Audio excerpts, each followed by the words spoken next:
Aujourd'hui, l'Europe, dans son compartimentage actuel, n'est plus à l'échelle du monde. Si les murailles de ses marchés nationaux viennent à tomber, elle devient un grand marché de 160 millions de clients. Mais aujourd'hui, où les poteaux frontières font toujours souvenir du traité de Westphalie, l'Europe des longs routiers vit encore comme voici 300 ans vivait la France des mousquetaires et des provinces. À cette époque, le commerce entre Dijon et Reims était aussi coupé de barrières, de douanes, d'octrois et d'interdictions qu'il l'est aujourd'hui entre Lille et Amsterdam ou entre Lyon et Hambourg. On retrouve à chaque frontière les mêmes difficultés qui amenaient autrefois une province à connaître la disette quand la province voisine regorgeait de blé. Le douanier est là qui contrôle, fouille et soupçonne, s'oppose à la libre circulation des produits qui, bon marché ici parce qu'ils abondent, sont chers là parce qu'ils manquent. Depuis le traité de Rome, en mars 1957, jusqu'à celui de Maastricht, en 1992, l'Europe est allée de crise en crise, de marathon en impasse, de table ronde en chaise vide, mais l'Europe s'est construite. Il suffit de regarder dans le rétroviseur pour mesurer le chemin parcouru.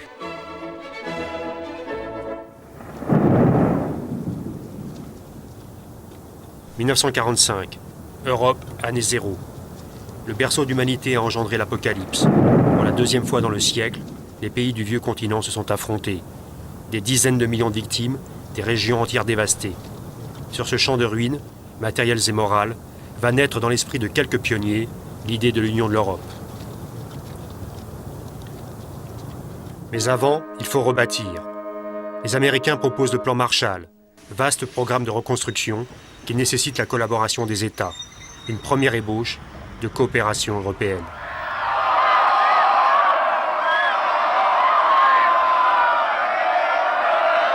À Paris, les 19 représentants des pays bénéficiaires du plan Marshall se sont réunis sous la présidence de M. Spaak afin de renforcer la coopération économique occidentale. Un nouveau pas vers l'Union européenne.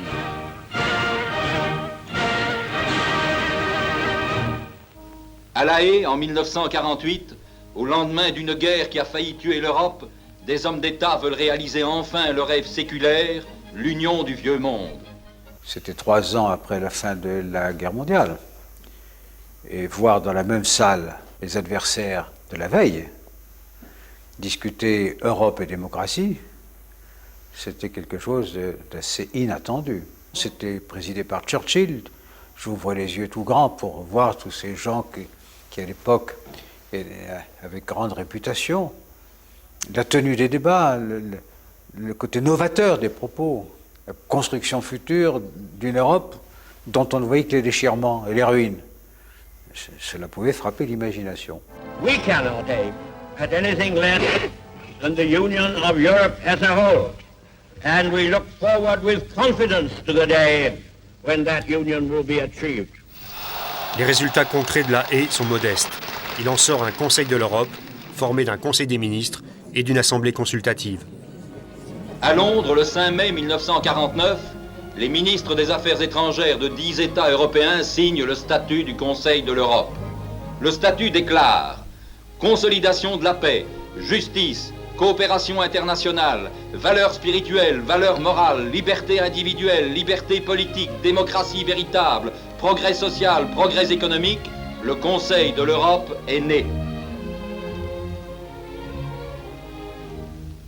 Les drapeaux s'alignent fraternellement unis 3 mois plus tard aux premières réunions de Strasbourg. Strasbourg qui a tant souffert qu'il lui est donné de devenir un symbole de paix. C'est M. Spaak qui devait être élu le premier président de la nouvelle Assemblée. Et M. Churchill, parlant aux foules d'Europe par-dessus les foules de Strasbourg, devait leur dire « Prenez garde. Je vais parler français. Ce n'est pas contre une race, ce n'est pas contre une nation quelconque que nous nous rassemblons. C'est contre la tyrannie sous toutes ses formes, anciennes ou modernes, que nous nous dressons résolument. » À l'est de l'Europe, les communistes s'emparent du pouvoir. À Prague, Varsovie, Budapest, Bucarest. C'est aussi contre le bloc de l'Est, organisé idéologiquement et militairement autour de la puissance soviétique, que va se construire l'Europe. D'une certaine manière, l'union de l'Europe occidentale est l'enfant de Staline.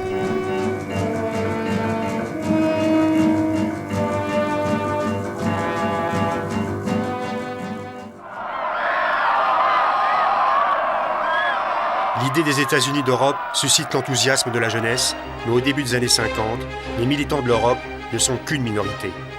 C'est loin des peuples et par en haut que va se bâtir l'Europe grâce à une poignée de hauts fonctionnaires et de politiques, souvent démocrates chrétiens.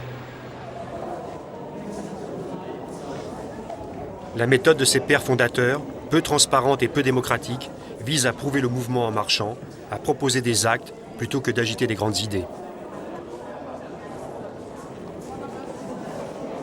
L'Europe ne se fera pas d'un coup, ni dans une construction d'ensemble. Elle se fera par des réalisations concrètes, créant d'abord une solidarité de fait. Depuis le 1er mai, Luxembourg est devenu la capitale d'un nouvel État, la Communauté européenne du charbon et de l'acier, dont le gouvernement, la haute autorité, est présidé par un Français, M. Jean Monnet. Depuis ce matin, 1er mai, nous tous, Allemands, Belges, Français, Hollandais, Italiens et Luxembourgeois, devenons Européens. Il n'y aura plus de charbon allemand ni d'acier français, mais du charbon et de l'acier européen circulant entre nos pays librement, comme dans un même pays de 155 millions de consommateurs, aussi nombreux qu'aux États-Unis et en Union soviétique. C'est en effet un nouvel État de 155 millions d'habitants qui vient de naître. Et cette fusion économique acceptée par 6 pays met fin à une anomalie, le morcellement séparant les richesses minières et sidérurgiques que la nature a réunies dans les limites de ce triangle. C'est le premier acte concret qui ait jamais été fait en faveur d'une Europe unie. Dans une usine luxembourgeoise, en présence de représentants des gouvernements américains, britanniques, suédois et danois, M. Jean Monnet fait couler d'un haut fourneau la première fonte européenne. Devant la menace soviétique, les Américains proposent, afin d'assurer la sécurité de l'Europe occidentale, de réarmer l'Allemagne. L'idée de fondre cette nouvelle armée allemande, qui heurte les esprits, dans une communauté européenne de défense, la CED. Le débat en France divise le pays. Devant la double hostilité des communistes et des gaullistes, l'Assemblée nationale rejette le projet. On ne reparlera plus pendant 40 ans, jusqu'à Maastricht, de défense européenne commune. L'échec de la CED laisse un traumatisme profond. L'Europe politique est en panne pour longtemps.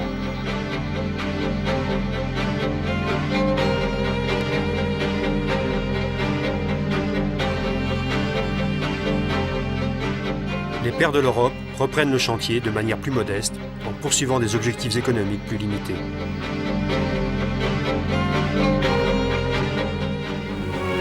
À Rome, le palais du Capitole, dessiné par Michel-Ange et qui domine la ville éternelle, a été le cadre majestueux de la rencontre des 6 venus mettre le point final aux négociations instituant le marché commun. Le préambule du traité de Rome rappelle que les institutions économiques sont le plus sûr moyen de réaliser l'union politique entre les peuples. L'objectif politique est réaffirmé, mais pour l'heure, les commentateurs préfèrent évoquer avec lyrisme les bienfaits économiques du marché commun. Pourquoi un marché commun européen ? Les États-Unis représentent un marché de 180 millions de consommateurs, l'URSS de 200 millions. En abattant ces barrières internes, l'Europe devient un marché de 160 millions de consommateurs à l'échelle de l'économie mondiale. Une barrière se lève et c'est un débouché de 160 millions de clients qui s'ouvrent. C'est la voie ouverte à la productivité, au plein emploi, à la modernisation des entreprises que seuls rendent possibles les grands marchés.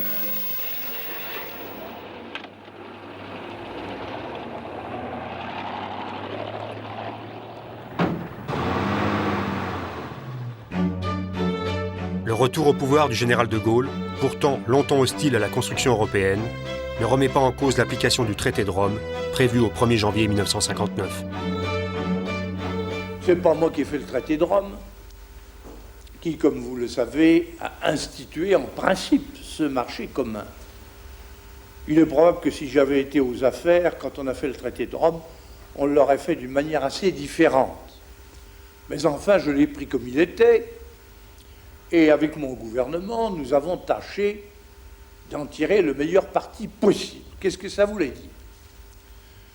Ça voulait dire, au point de vue industriel, que progressivement, et à mesure que notre industrie à nous se met à la hauteur des industries concurrentes, en particulier l'industrie allemande, eh bien, on devait ouvrir les barrières douanières et communiquer largement entre soi. Le général est convaincu que la modernisation de l'appareil productif français, facteur de puissance, passe par l'abandon du protectionnisme. Sous la pression des nécessités du marché commun, l'économie française doit se fortifier pour supporter le choc de l'ouverture des frontières et l'abandon des barrières douanières. Sur le plan économique, la construction européenne sert le dessein gaulliste de grandeur. Mais c'est surtout l'agriculture française, exportatrice et en quête de débouchés, qui profite de la politique communautaire. La politique agricole commune, la PAC, ébauchée dans le traité de Rome, se met en place à partir de 1962.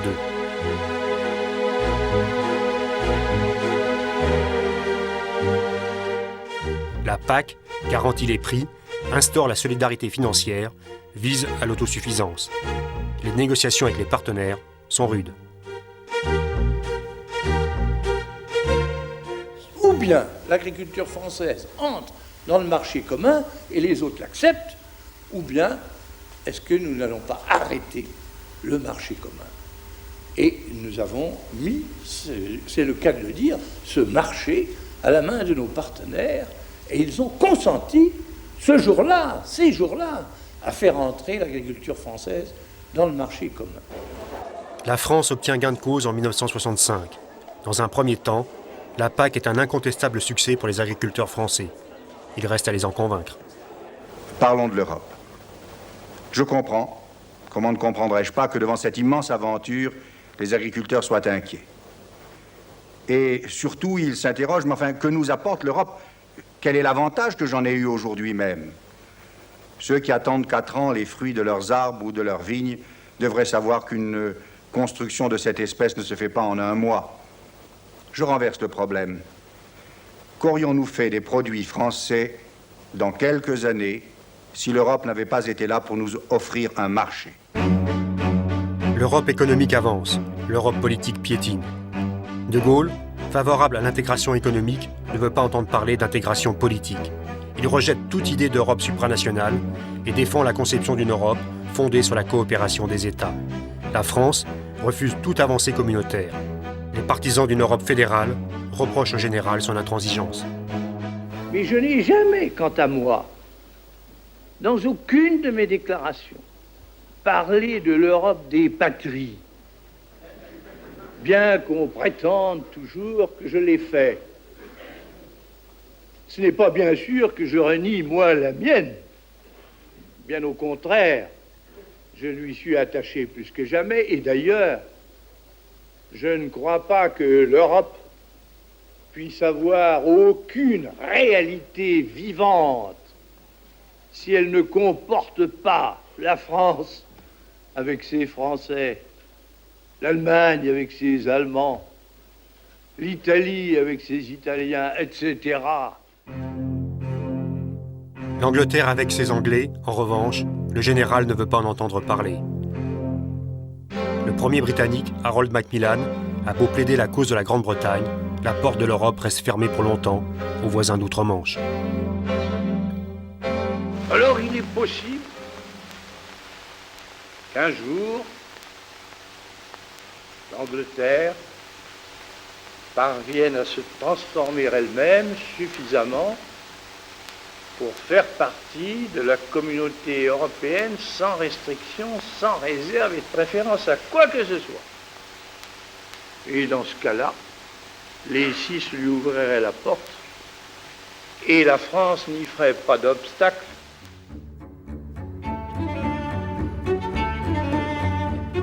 De Gaulle dit non aux Anglais et ouvre ses bras à l'Allemagne.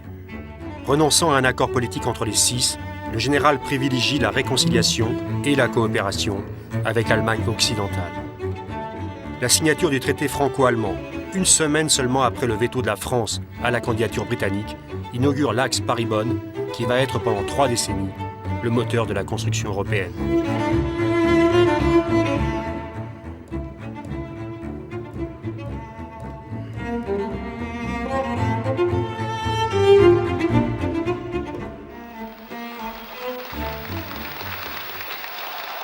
Cette visite officielle, la première en Allemagne d'un chef d'État français, ne permit pas seulement de préciser avec le chancelier Adenauer les modalités politiques de la nouvelle entente. Elle ne fut pas seulement une rencontre de courtoisie assortie des cérémonies et des réceptions protocolaires habituelles. Elle fut, à proprement parler, un événement extraordinaire, un événement historique. Car le général de Gaulle se trouva soudain placé devant un fait dont personne, pas même lui, n'avait prévu l'ampleur, l'adhésion du peuple allemand, qui voit aujourd'hui en lui l'homme qui lui a redonné à la face du monde la dignité. Ce peuple à qui le général a choisi de s'adresser dans sa propre langue. Es lebe Bonn, es lebe Deutschland, es lebe die deutsch-französische Freundschaft. La coopération à deux ne fait pas l'Europe à six. Toujours rétif à toute démarche supranationale, De Gaulle veut empêcher que, comme l'a prévu le traité de Rome, les décisions au sein de la communauté soient prises à la majorité. La France fait des preuves de force et pratique la politique de la chaise vide. De Gaulle obtient gain de cause. Le compromis de Luxembourg prévoit que l'unanimité s'impose lorsque les intérêts vitaux d'un pays sont en jeu. Ainsi, les mécanismes d'intégration politique prévus par le traité de Rome sont remis en cause. L'Europe politique fait du surplace. En revanche, l'intégration économique avance. Le marché commun est un succès. Les barrières douanières sont abolies 18 mois à l'avance, au 1er juillet 1968. 10 ans après la signature du traité de Rome, le bilan paraît largement positif. Tout n'est pas allé sans difficulté. Le marché commun agricole en particulier a donné lieu à de longues discussions. Le règlement était d'autant plus délicat que l'entreprise était sans précédent dans l'histoire. Mais les résultats sont plus qu'encourageants, comme le souligne le président d'une importante coopérative laitière de Normandie. Nos exportations dans les pays du marché commun représentent actuellement la moitié de l'ensemble de nos exportations. Et par rapport à ce que nous exportions il y a 10 ans, ces exportations ont multiplié par 20. Voilà pourquoi dans ce grand magasin d'alimentation de Düsseldorf, les fromages français sont aujourd'hui en vedette. Avant le marché commun, ces produits grevés de lourds droits de douane étaient inabordables. Ils sont maintenant à la portée de tous et on en a vendu ici pour 75 000 marks en 6 mois. Le marché italien s'est également ouvert aux produits français d'alimentation qui bénéficient d'une faveur grandissante. Ainsi, le marché commun a beaucoup facilité l'accroissement des échanges entre les six. L'Europe des six est devenue la région la plus dynamique du monde libre. Depuis le début du marché commun, sa production a augmenté de 52% contre 44% aux États-Unis et 30% au Royaume-Uni. En favorisant la production en grande série, la communauté a contribué à l'augmentation du revenu des consommateurs. Quant à la diffusion des productions industrielles, elle est en plein essor. Le simple spectacle de la rue chez nos partenaires, aussi bien qu'en France, atteste que, sur ce plan du moins, le marché commun est entré dans les faits. La flambée de 68 qui parcourt l'Europe, de Rome à Berlin et Paris, montre que la contestation est sans frontières.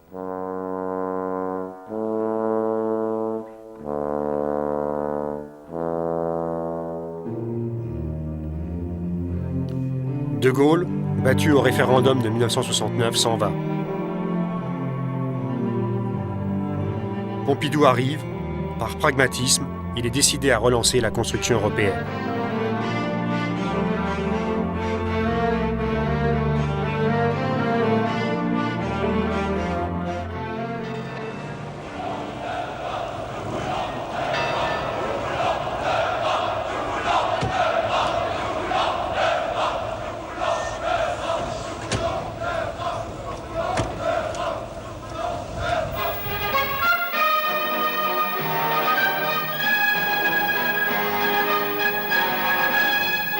Dans la difficile édification de l'Europe, la conférence de La Haye, sans préjuger de ses conséquences, immédiates ou lointaines, sur le plan de la négociation, apparaît comme une étape d'une exceptionnelle importance.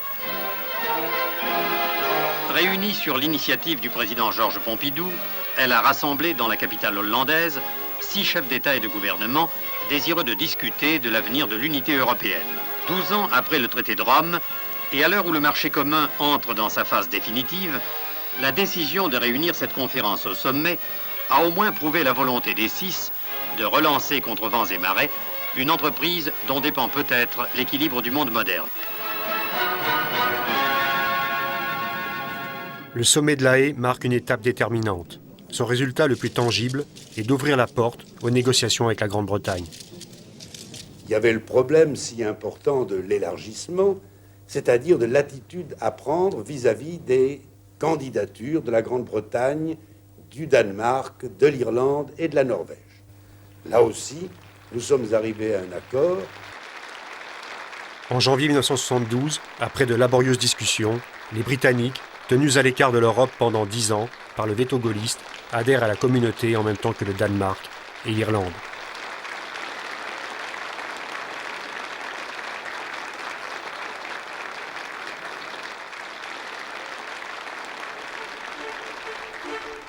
Le 1er janvier 1973, l'Europe des 6 devient l'Europe des 9. Avec 256 millions d'habitants, elle dépasse les États-Unis et l'URSS. C'est la première puissance commerciale du monde. Mais il est plus difficile de fonctionner à 9 qu'à 6, d'autant que les mécanismes de décision entre la Commission de Bruxelles et le Conseil des ministres sont toujours aussi complexes. Les questions les plus délicates sont traitées lors de sommets entre chefs de gouvernement. Au premier rang des problèmes, la PAC, la politique agricole commune. C'est pas normal, je dis, qu'on sacrifie l'homme, qu'on sacrifie la dignité humaine, qu'on sacrifie des êtres qui sont libres, qui sont indépendants, qui sont dignes, à des affaires qui puent le pétrole, qui puent les grosses. Au début des années 70, l'Europe verte est victime de son succès. Bien protégée, l'agriculture européenne s'est modernisée. Elle produit plus que ne peut absorber le marché interne de l'Europe. Les stocks gonflent, les excédents de beurre et de viande s'accumulent. Le plan de restriction, prévu par le commissaire européen à l'agriculture Sico Mansold, provoque la colère des paysans.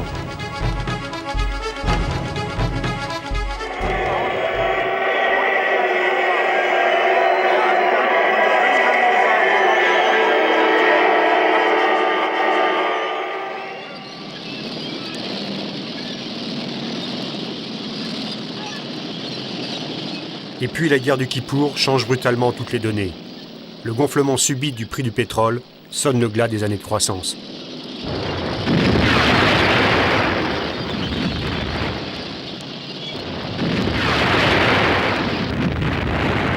Le sang cesse de couler et instantanément la paralysie frappe tout l'organisme. Le tour de vis arabe a eu sur le monde entier un effet dont ses auteurs eux-mêmes n'avaient pas mesuré l'ampleur. La dynamique Europe s'apercevait soudain avec affolement qu'elle était en matière d'énergie aussi pauvre que Job.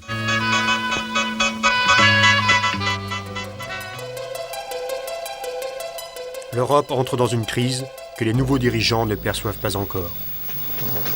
Ils étaient hier ministres des Finances, ils se retrouvent investis des responsabilités suprêmes dans leurs pays respectifs. Au palais de l'Élysée, le nouveau président de la République française, M. Giscard d'Estaing, et le nouveau chancelier ouest-allemand, M. Helmut Schmidt, n'ont pas eu à se présenter, ils se connaissent depuis longtemps. L'affaiblissement de la communauté européenne, les difficultés économiques de certains de ses membres, la coopération franco-allemande, autant de questions sur lesquelles les deux hommes d'État, selon le mot de M. Schmidt, se sont parfaitement compris.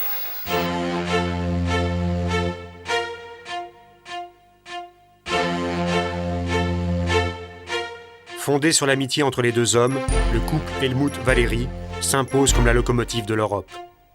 L'axe franco-allemand, reconstitué, débouche sur une réalisation concrète.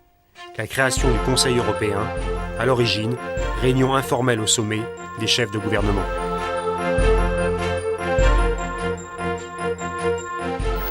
L'ambition de M. Giscard d'Estaing était d'insuffler une ardeur nouvelle à la communauté. Les propos du chef de l'État français, nous avons assisté au dernier sommet européen et participé au premier Conseil européen, semblent indiquer qu'il soit parvenu à ses fins.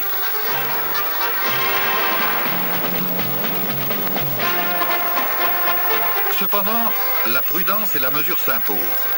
L'excellente ambiance du déjeuner offert à ses collègues par M. Giscard d'Estaing à l'Élysée ne doit pas faire oublier les nombreux points de divergence. Mais en décidant de se revoir 3 fois par an et davantage si nécessaire, les 9 ont du moins confirmé que, quelle que soit leur conception de l'Europe, ils veulent sincèrement la construire. En fait, le Conseil européen va devenir dans les années 70 une instance de décision, une sorte d'exécutif de l'Europe, où le contact personnel entre les dirigeants permet de résoudre bien des questions en suspens. Helmut Schmidt et Valéry Giscard d'Estaing sont également à l'origine de la création du système monétaire européen, le SME, dont l'objectif est la stabilité monétaire entre les neufs. Depuis le flottement des monnaies, c'est-à-dire depuis les années 1970, chacun sait que les monnaies bougent sans arrêt les unes par rapport aux autres.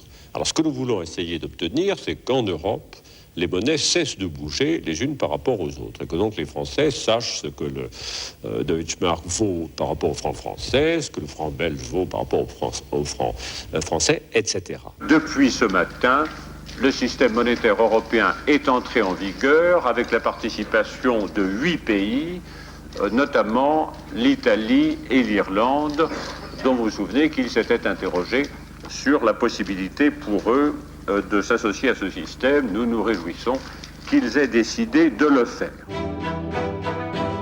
L'Europe, emmenée par le couple franco-allemand, en mettant en commun ses compétences, avance également sur le terrain technologique.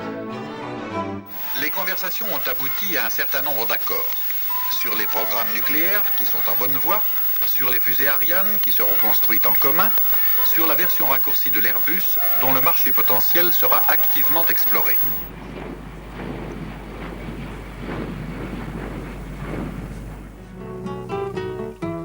Voici Super Guppy, l'avion le plus gros du monde. Avec sa carrure d'insecte monstrueux, nous voilà bien loin de l'élégance des proportions d'Airbus. Et pourtant, sans ce poids lourd du ciel, l'avion européen ne serait rien.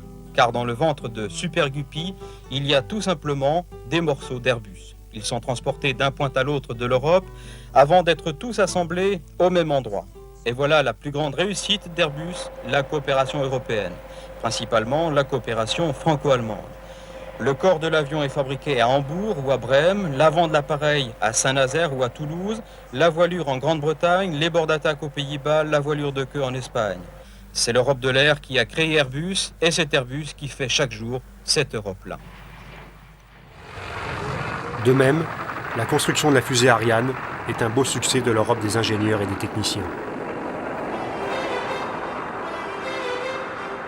Grâce à l'élection du Parlement européen au suffrage universel, l'Europe se rapproche des citoyens.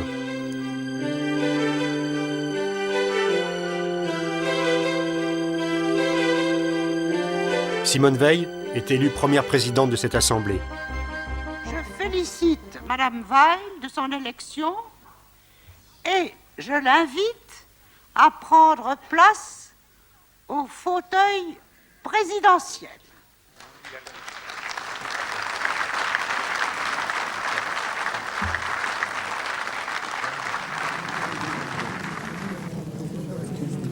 Mais ce progrès démocratique ne doit pas masquer qu'à la fin des années 70, l'Europe politique est dans l'ornière.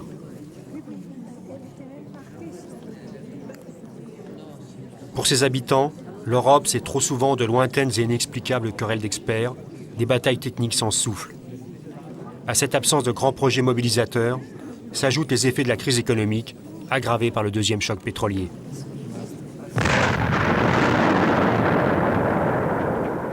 Des secteurs industriels, la sidérurgie, la chimie, le bâtiment sont touchés par la récession.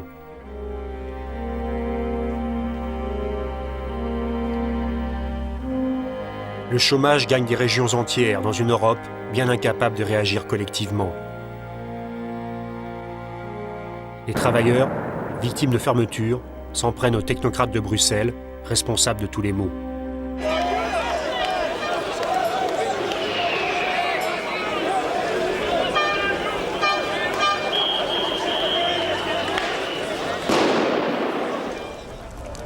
Les paysans s'inquiètent et brûlent les camions qui importent des produits venus d'ailleurs. L'Europe sociale souffre, l'Europe politique patauge.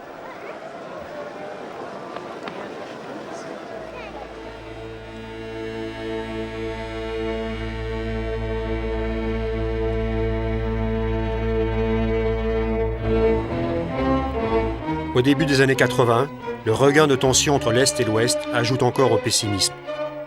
L'entrée de l'armée rouge en Afghanistan ouvre une nouvelle période de guerre froide. D'autant que les soviétiques installent en Europe de l'Est des missiles de croisière, les fameux SS-20, et font régner l'ordre dans leur camp.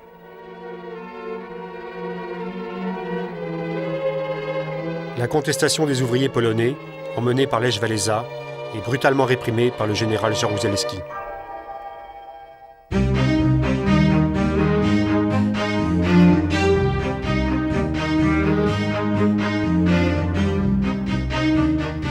C'est dans ce contexte d'eurosclérose qu'est élu en France un président depuis longtemps acquis à l'idéal européen. Dans un environnement économique défavorable, alors que ses voisins européens prônent l'austérité, il propose une politique de relance par la consommation. Faut-il rappeler la majoration du SMIC, l'augmentation du minimum vieillesse, des allocations familiales et de l'allocation logement, les nationalisations adoptées hier pour doter notre pays d'un système de crédit apte à encourager l'initiative et d'un appareil industriel capable d'entraîner l'ensemble des entreprises dans la révolution technologique de la fin de ce siècle, un plan pour l'emploi et le franc défendu, j'en passe. Quelques mois plus tard, il faut déchanter. Au sommet de Versailles, alors que les grands du monde sont reçus avec faste, la France dévalue et se met à l'heure de la rigueur européenne.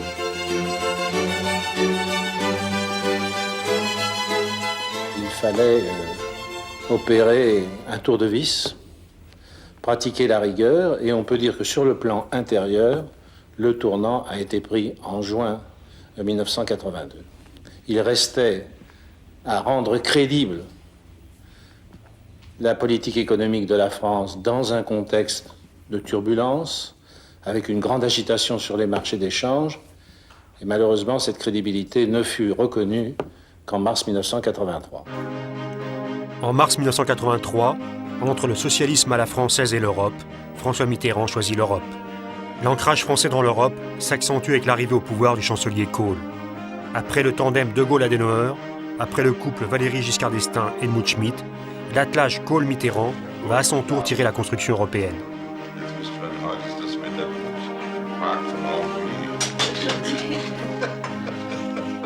Je l'ai connu dans le cadre de ses fonctions lorsqu'il est devenu chancelier.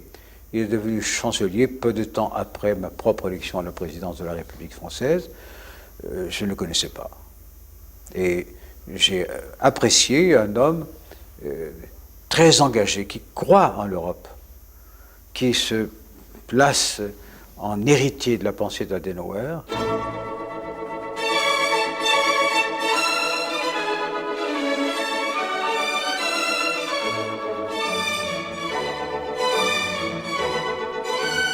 Preuve de sa solidarité politique, François Mitterrand apporte son soutien au chancelier Kohl, contesté par les pacifistes.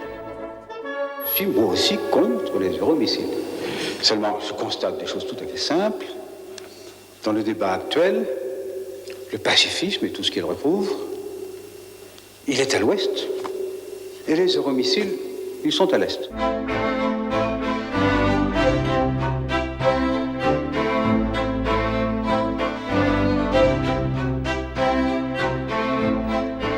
François Mitterrand et Helmut Kohl ne sont pas trop de deux pour sortir l'Europe de la stagnation. Au Conseil de Fontainebleau, après de laborieuses négociations, des solutions sont enfin trouvées pour régler le contentieux financier avec l'Angleterre qui traîne depuis des années.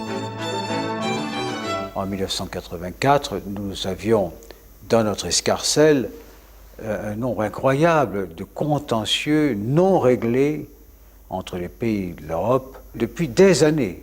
En tout cas, depuis que moi j'étais arrivé à la présidence de la République, je n'avais pas assisté au moindre élément de solution.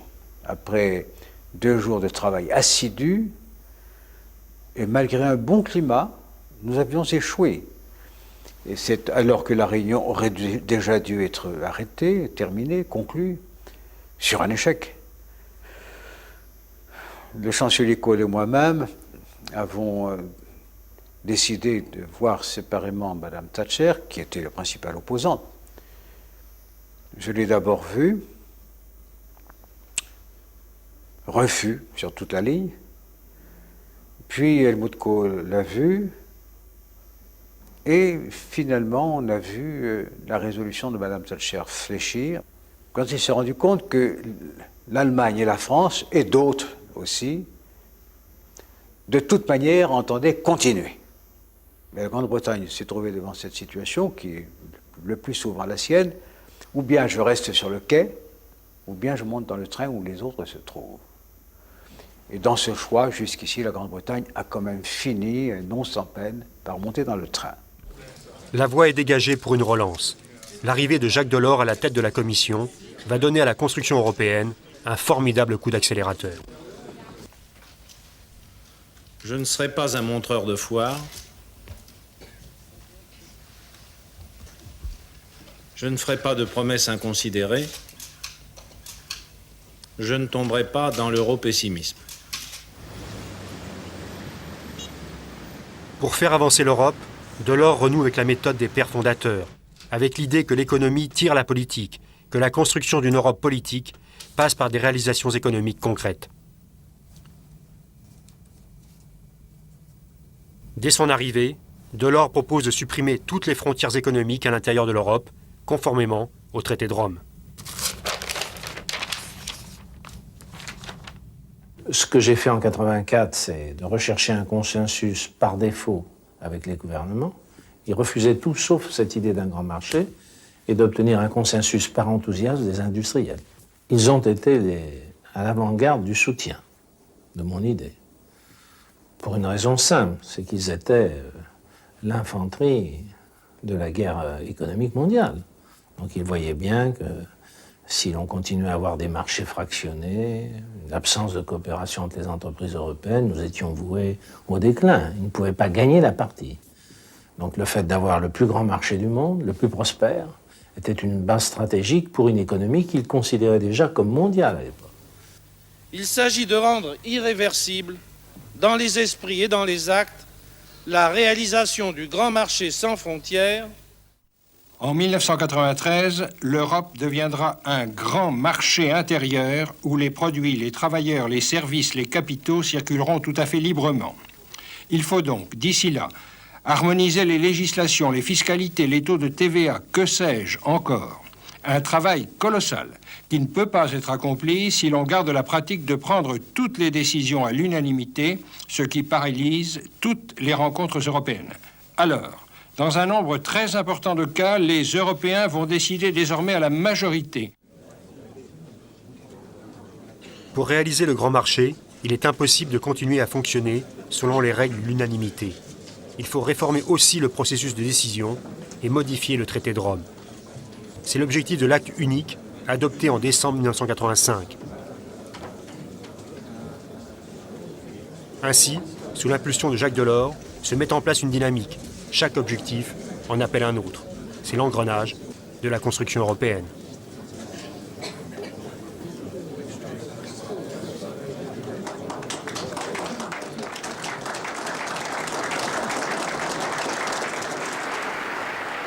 L'Europe s'approfondit, elle s'élargit également.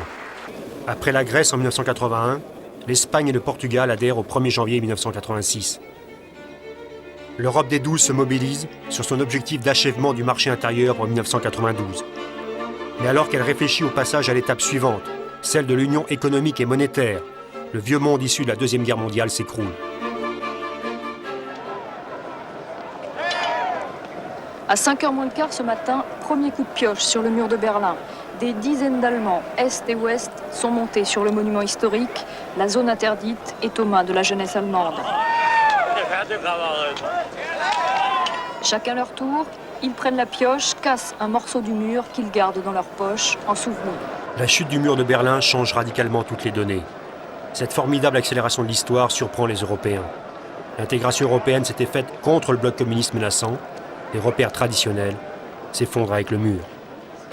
Et puis la réunification de l'Allemagne, en créant un nouvel ensemble de 80 millions d'habitants, modifie l'équilibre interne de l'Europe et réveille les vieux démons. À cet instant-là, le rôle du chancelier Kohl est déterminant.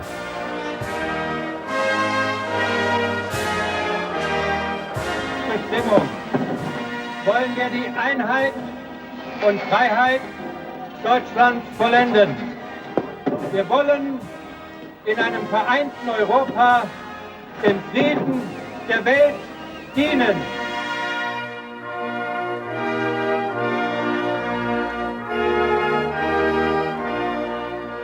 Et lorsque s'est approchée l'heure de l'unité allemande, il a parfaitement compris qu'il convenait de défendre tout en même temps l'idée de l'unité européenne, que c'était les deux volets d'une même stratégie.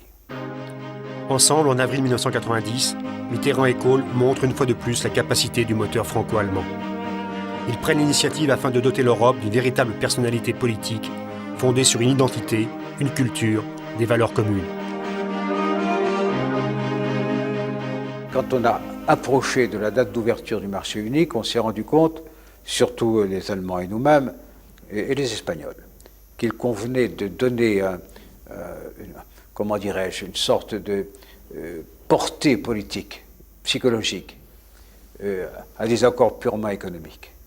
Que l'Europe purement marchande, ça ne marchait pas.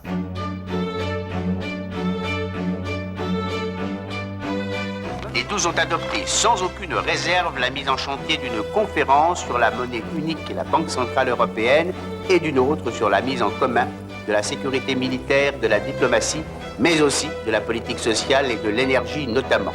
Les 12 ont décidé que pendant un an, chaque semaine, leurs représentants personnels se rencontreront. Ce qui a été décidé aujourd'hui, c'est l'étude d'un nouveau traité qui remplacerait celui signé à Rome il y a un peu plus de 30 ans et ferait de l'Europe commerçante et agricole une Europe politique avec des soldats, des billets de banque, des lois sociales communs. Tout cela s'est emboîté. C'est parce qu'il y a eu le règlement des contentieux qu'on a pu commencer à parler du marché unique. C'est parce qu'on a pu régler le marché unique qu'on a commencé à penser que ce n'était pas suffisant. Et embrayé tout aussitôt par une démarche commune d'Helmut Kohl et de moi-même afin de définir ce qui est devenu l'Europe de Maastricht. Ils s'attendaient à plancher toute la nuit et ils n'ont pas été déçus. Fort du succès de l'Union monétaire conclu la veille, les chefs d'État et de gouvernement comptaient bien poursuivre sur leur lancée et boucler en quelques heures les dossiers de la défense et de l'Europe sociale.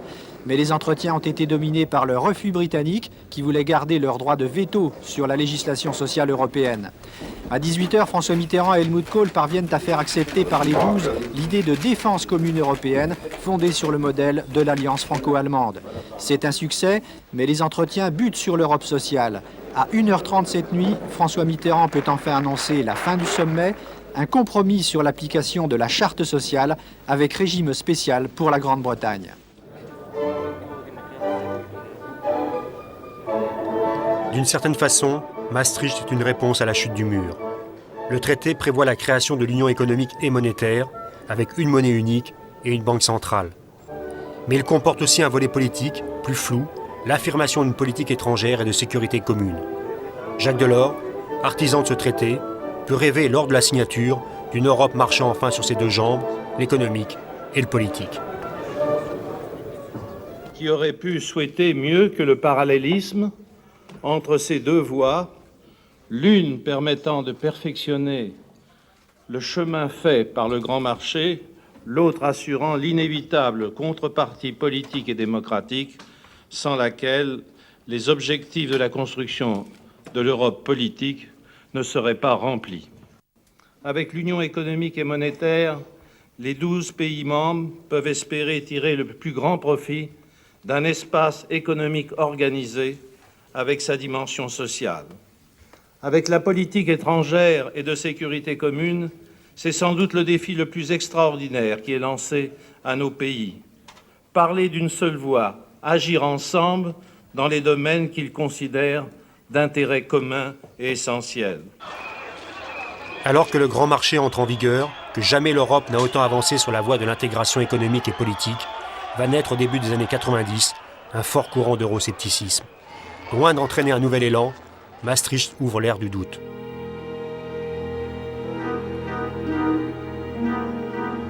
La ratification du traité donne lieu à un vaste débat public dans toute l'Europe. À la surprise générale, les Danois disent non. Ils ont compris qu'ils n'ont pas à dire oui ou non à l'Europe, mais qu'ils ont à dire oui ou non au traité de Maastricht.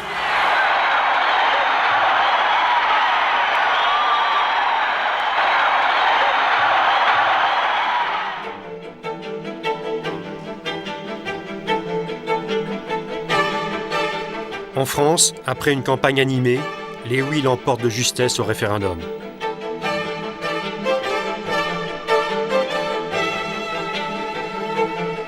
On parle de l'Europe dans des milieux spécialisés.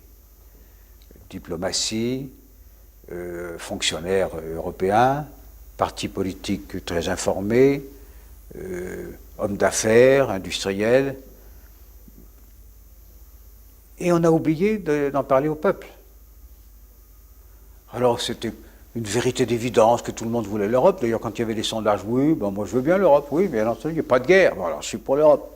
Mais une fois qu'on analysait et qu'on avait un débat contradictoire rude, on s'apercevait que le choix entre ce qu'on connaît, c'est-à-dire la vie nationale telle qu'elle est, avec tous ses défauts, et d'autre part une unité européenne qu'on ne connaît pas, et bien finalement, comme nous le disions au début de cet entretien, la peur de l'avenir a souvent pris le pas sur le reste.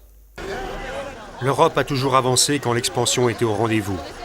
Avec la récession, l'Europe cristallise les peurs et les frustrations de ceux qui restent sur le bord de la route. Le chômage prolifère, alors que le grand marché était présenté comme un espoir de croissance.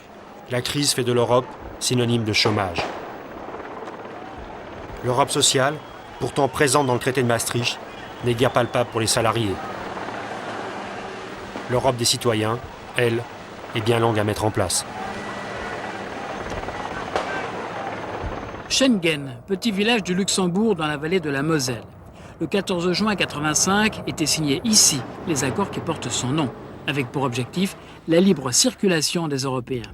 Cela n'a pas été simple. Comment concilier la libre circulation à l'intérieur de l'Europe et le contrôle des frontières extérieures? 10 ans ont été nécessaires. 7 pays seulement ont accepté d'appliquer cet accord. La Belgique et la Hollande, le Luxembourg, l'Allemagne, la France, l'Espagne et le Portugal. À l'intérieur de ces 7 pays, les Européens ne seront plus contrôlés aux aéroports ni aux frontières intérieures qui disparaissent. Exemple, entre Madrid et Paris ou entre Bruxelles et Bonn, suppression des contrôles, vous êtes considéré comme un passager d'un vol intérieur. En revanche, les frontières extérieures à l'Europe seront plus strictement surveillées. Et le visa Schengen remplacera le visa national exigé par un des 7 pays signataires de la Convention.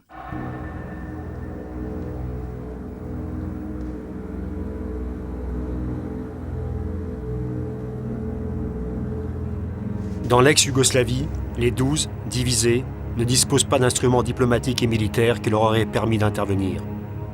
L'Europe est impuissante parce qu'elle n'existe pas encore. L'Europe souffre du manque d'Europe.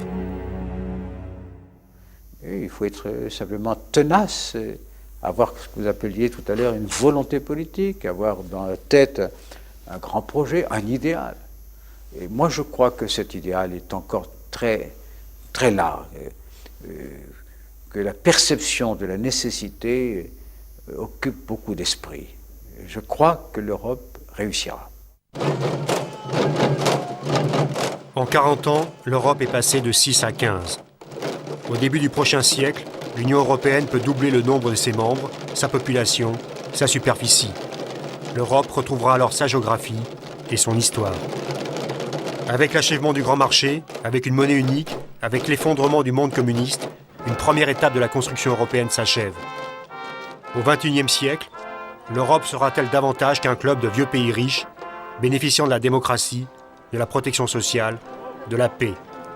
Pour exister en tant qu'entité politique, fondée sur l'histoire et une civilisation, l'Europe doit gagner l'adhésion des citoyens, si longtemps tenus à l'écart. L'utopie européenne est à ce prix.